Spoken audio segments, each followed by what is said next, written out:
Okay, so we now enter chapter 4, entitled A Room of Her Own, The Craft of Setting Loving Boundaries. That's the subtitle I would like to give to this particular lecture. You can't be in a relationship without understanding this craft. We are not yet in paradise or heaven where everybody is perfect. So even if your beloved is a wonderful person, um, and even if they are and you're the problem, it's very important to understand the art of or the craft of boundary setting, um, simply because we are dealing with imperfect people. And at one point, it will be necessary to know how to do that in a way that is loving and in a way that is respectful. Um, Too often, I've noticed actually two kinds of women when it comes to boundary setting. You have the first woman, which I will entitle the victim. This is the woman who has never learned to set boundaries. This is a woman who herself was perhaps abused in her past, in her as she was growing up, who has never, whose boundaries have already been broken by the time she enters into this relationship, and who has absolutely no clue how to stand up for herself, how to speak up for herself. So I will, this is kind of a, I'm not trying to insult that woman. This is the first type of woman that we will meet. And God knows I know people like this, and I have been guilty of this, of not knowing how to set boundaries. So, and this type of woman is going to simply take everything.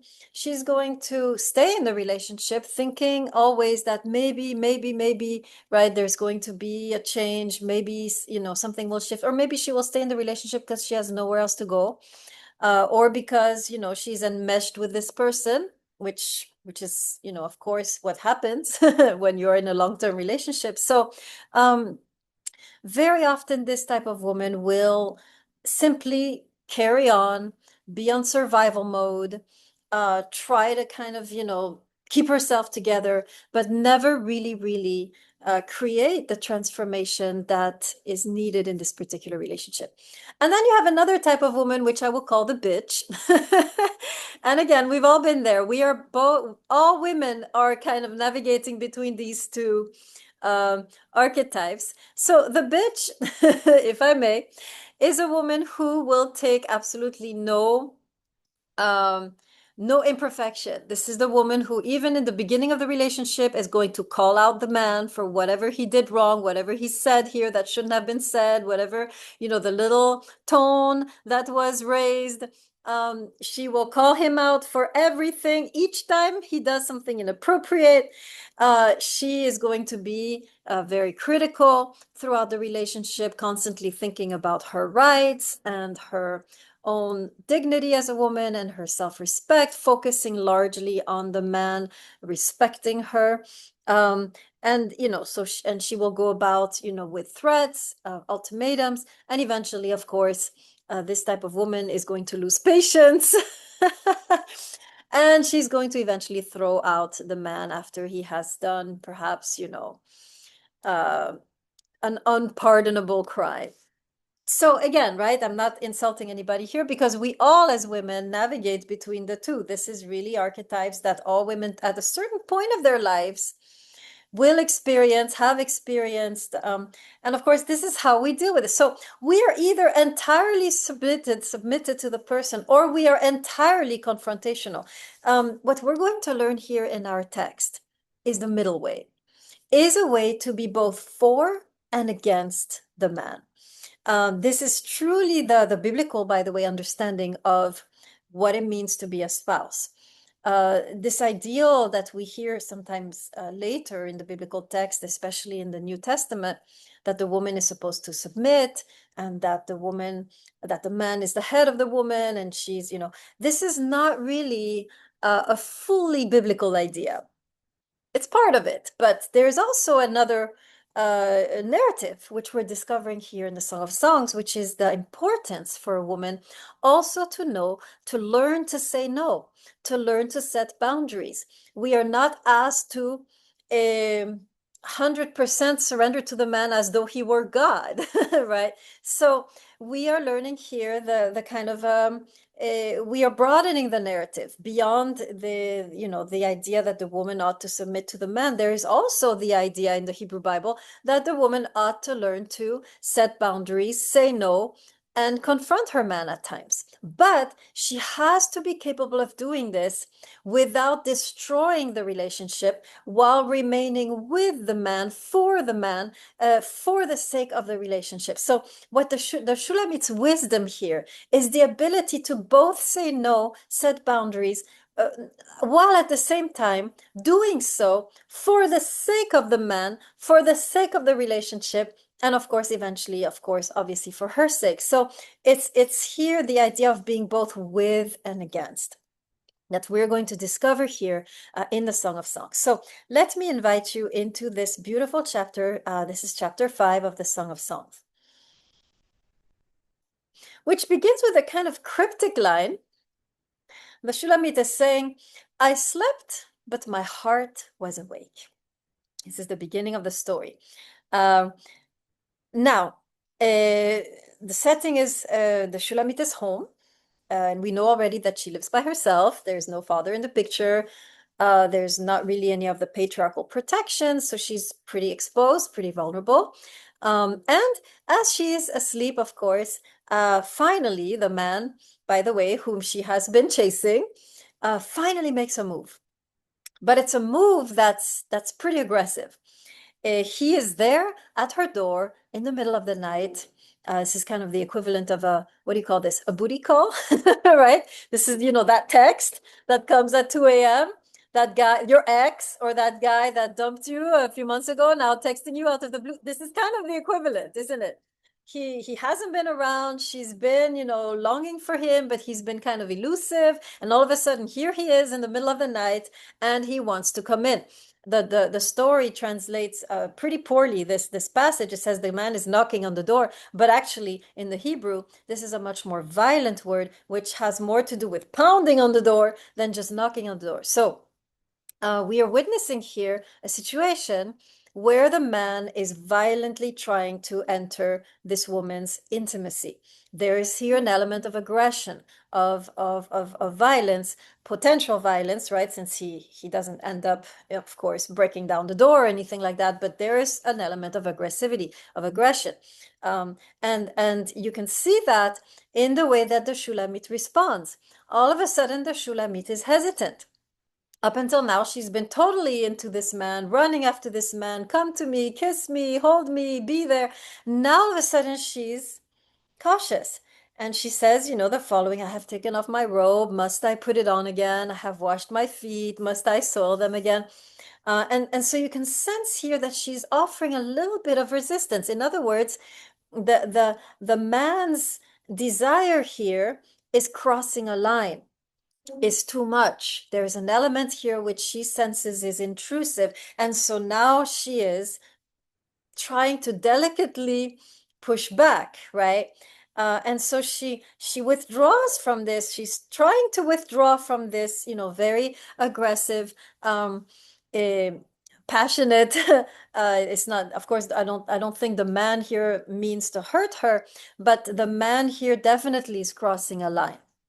And she's resisting weakly, a little bit, very, very delicately. And it's interesting because, so in other words, she's setting a boundary.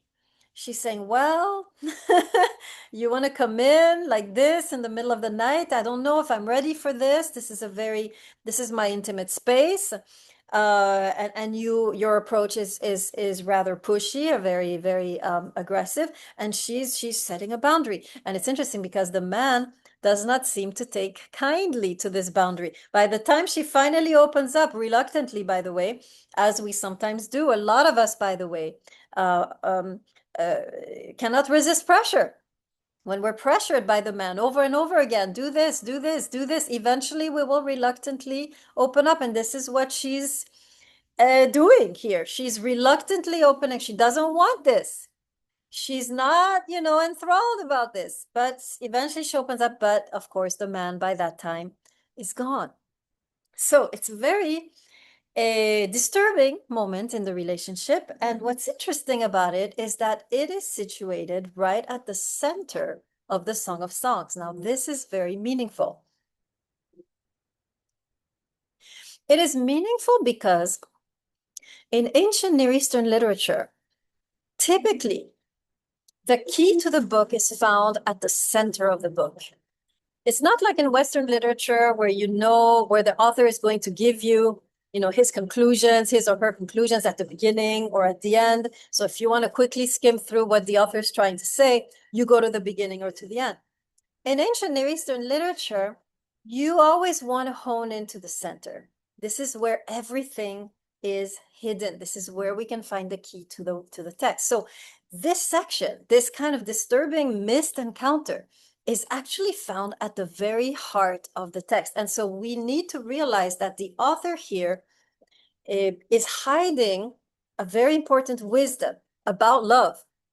And basically he's hiding, so King Solomon, who is the author, is basically hiding here the key to what it means to truly love well. So let us explore this story in greater detail to see what we can learn here about what it means to love well. So the first thing we can learn from this story is that there seems to be a clear difference of timing between the Shulamit and her man. It's not that they don't love each other, right? The man clearly is trying to get in, not because he wants to hurt her, but because he is passionate about, all of a sudden, he desires her very, very powerfully, and he just can't wait. The woman also has not lost her love either, because it says, I slept, but my heart was awake. So the woman is still very much interested in this man. So her hesitation is not a rejection. Her hesitation is simply a boundary, right? So it's interesting that we are seeing here a difference of timing. In this particular story, the woman's heart is awake, right? But her body is sleeping, right? In other words, the timing here has to do with the way the woman is wired, both physiologically and emotionally. Emotionally, this woman is ready. And in general, we can argue that women are, it's easier for them to be open emotionally, to share their feelings, to be vulnerable, to go into a relation, to commit to a relationship. Women in general is easier. But physically, she's a little bit more on the slow side. In other words, she needs time to awaken to that man physically, sexually. She needs time to be aroused. And we're going to talk about this in the next chapter, of course, this time that woman needs to be aroused. But she needs more time physically to open up to him. Now, it's the opposite for this man of the story. We can see that physically he's ready. He's pounding on the door, right? But emotionally, we can see that there is still some hesitation, because she's the boundary that she sets, the time that she takes to open the door, he can't handle that. He loses heart, literally, and he just, he gives up. So it is the case often that man is ready physically, but emotionally is more fragile, more insecure, needs more time to open up. And this is what we are seeing here in this particular story. And so it's interesting. This story actually reminds me of a Chinese proverb, which goes a little bit like this. It says this: man is hot on the outside and cold on the inside, whereas woman is hot on the inside and cold on the outside. So what does this mean? Well, simply this, that emotionally the woman is hot, always ready, always. So remember, in Chinese philosophy, cold and hot has to do with, hot is more active, more energetic. Cold means more introspective, more fragile. So the woman is hot on the inside means emotionally she's active, she's proactive. It's easy for her to express love with words and so forth, but physically she's cold. It takes her more time to get warmed up. And the man is the opposite. Physiologically, his body is ready for action, but inside he is still cold and needs time to warm up to the situation. And so what is ultimately needed for the encounter to take place is really for both of the lovers to master the art of waiting for the other. And this is where I think we get to the key of what it means to love. I could say it in one sentence: love is waiting. If you're not capable of waiting for the other to warm up, to change, to evolve, you cannot sustain a loving relationship.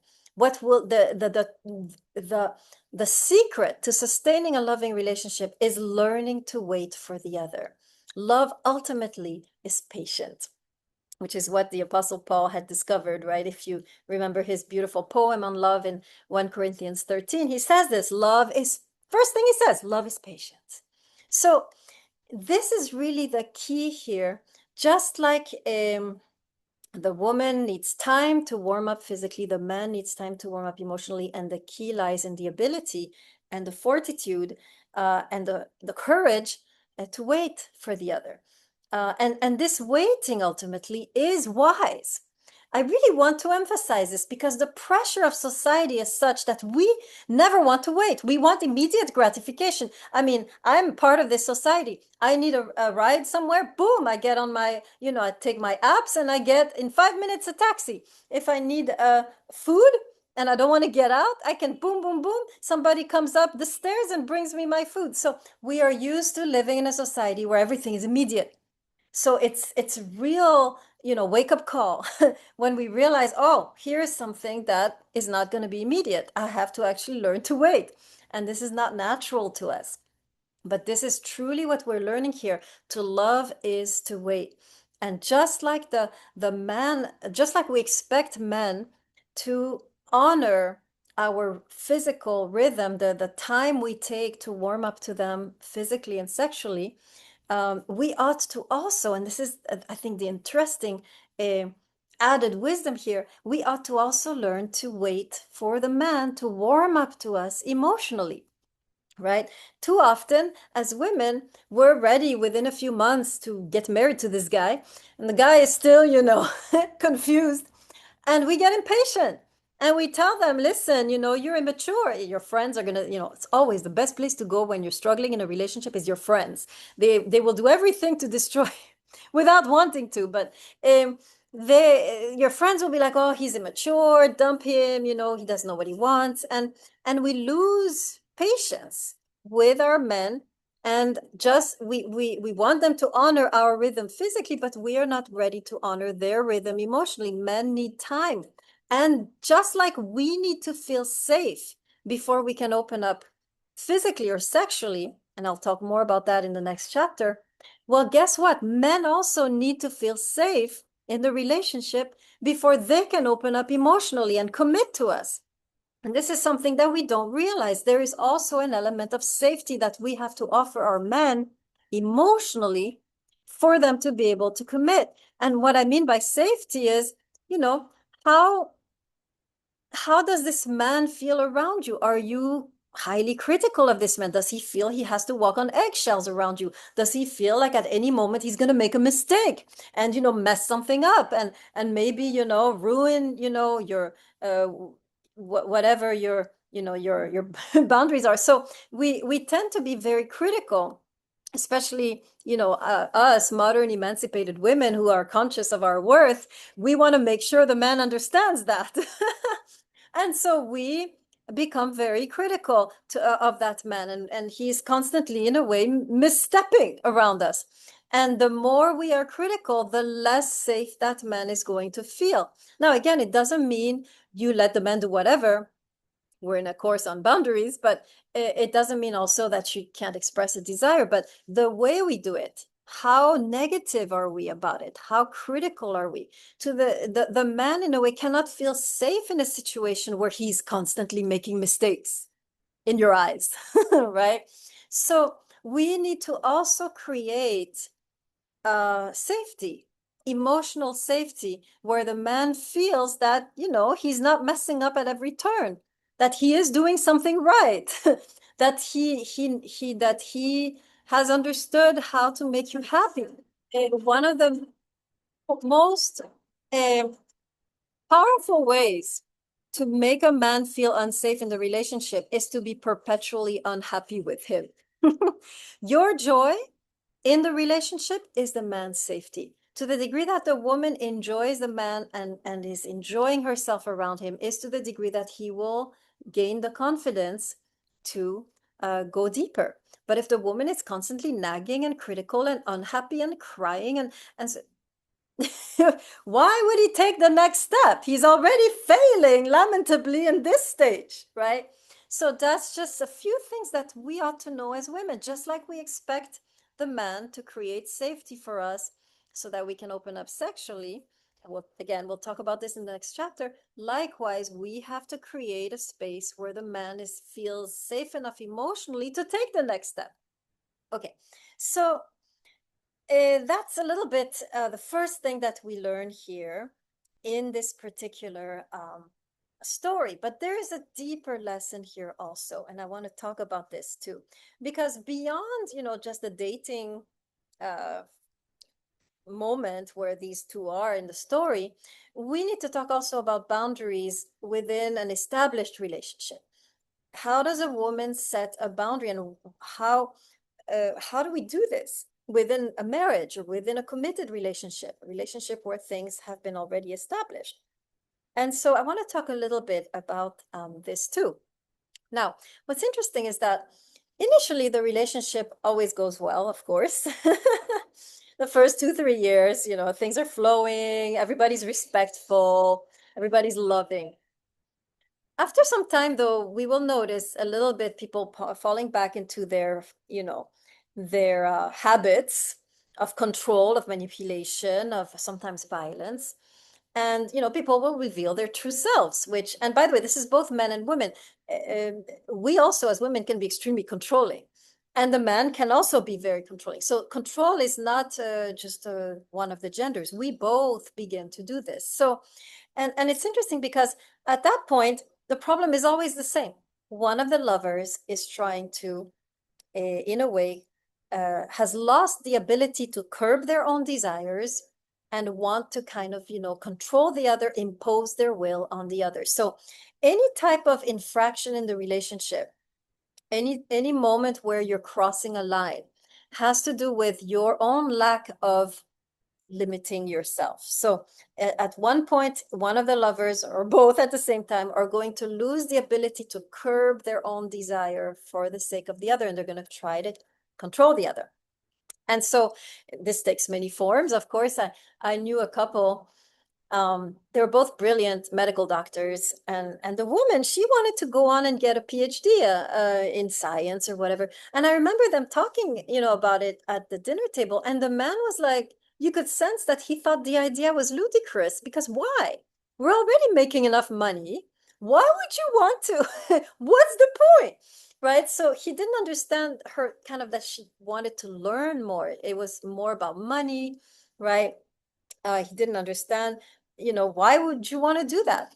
I have another story also where, again, a couple, a similar reasoning. The woman is teaching part-time and she enjoys it. She really enjoys it. And the man is like, listen, you're barely making any money. Why are you doing this? Like, it's better you stay home with the kids and really take care of them rather than waste time and not even make money teaching part-time. And I met the woman recently. She's one of my good friends, and it's just the light had gone out of her life and she was just miserable not being able to teach at all.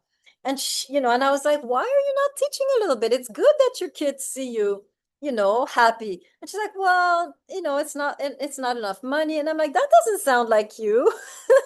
Right? So subtle attack. Another couple, where the man is so the woman is kind of an academic and the man is a construction worker, and she just can't imagine, being with a construction worker. And so she has been pushing this poor man to get an office job. And again, I met them a few years later into their marriage, and the guy was on meds. Like he was, he was so miserable in his office job, whereas he just enjoyed construction. He had a team, they would do things together. He could have gone pretty far, actually. So there are so many ways in a relationship that we begin to subtly control the other and try to bring them into this ideal persona that we have for our spouse. We can't dream of the spouse being this or that. And so we try to kind of like chisel them into what we think they should be. And of course, this creates problems eventually, and it can get, much worse than just trying to influence the career of somebody, and then actually become dangerous. The partner can become violent. So at that point, it becomes very, very important for the partner who is being controlled to learn the art or the craft of boundary setting. And what's very, and I want to emphasize this because very often we don't realize this. Setting a boundary is not about protecting ourselves. Of course, that is there too, but ultimately we have to understand that a boundary is an act of love.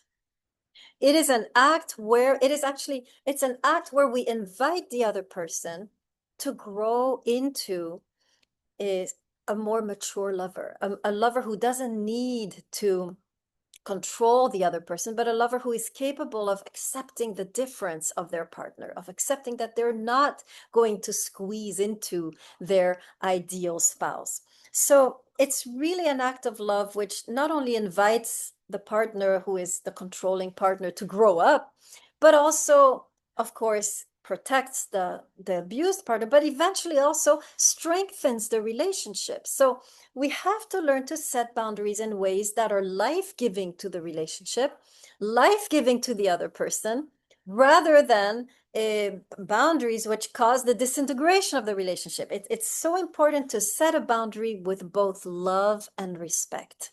And that's what the Shulamit is kind of inviting us to do. And I want to go deeper a little bit into this idea that a boundary is actually an act of love and not of self-protection. Because for a boundary to be an act of self-protection is really becoming yourself controlling, right? And so we want to move the relationship further and deeper into love. So let's talk a little bit what it means to set up that a boundary is an act of love.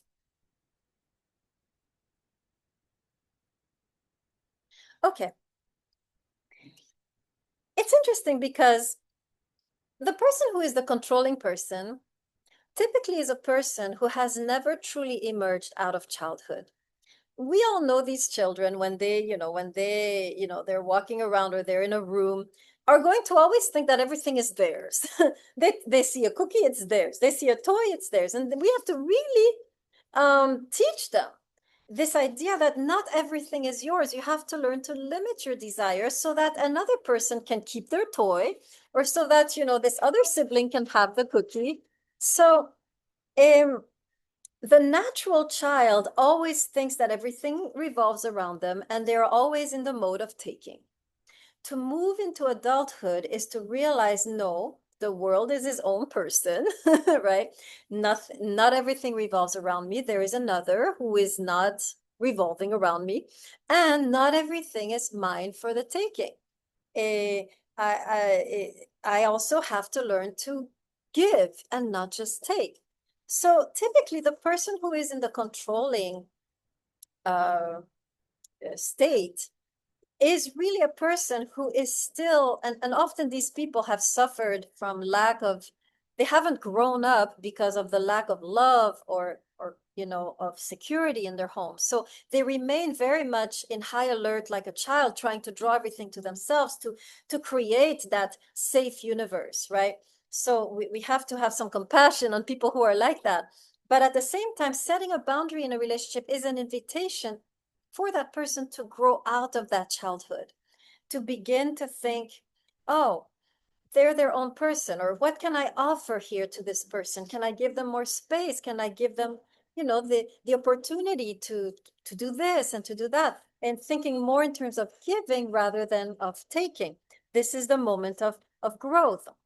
So that's really, I wanted to emphasize this, right? That to place a limit in the relationship, of course, you do it with respect, but it is also an act of love whereby you're inviting the other person to see you as your own person and to offer you the space to perhaps, be with the friends you want to be with, or study what you want to study, or take this trip by yourself. So many ways that we can offer our beloveds freedom, space, oxygen, instead of, drawing everything towards ourselves. So that's the idea here, the middle path that the Shulamit is teaching us, the art of being both with and against. We are not called to just submit and survive and endure. Neither are we called to throw the door in the face of the guy when, he makes too many mistakes. We are called in a way to follow in the footsteps of the Shulamit, to be both with and against, and to set boundaries for the sake of love, and not only for the sake of self-protection. Inviting the other into deeper love, into deeper maturity, into deeper growth.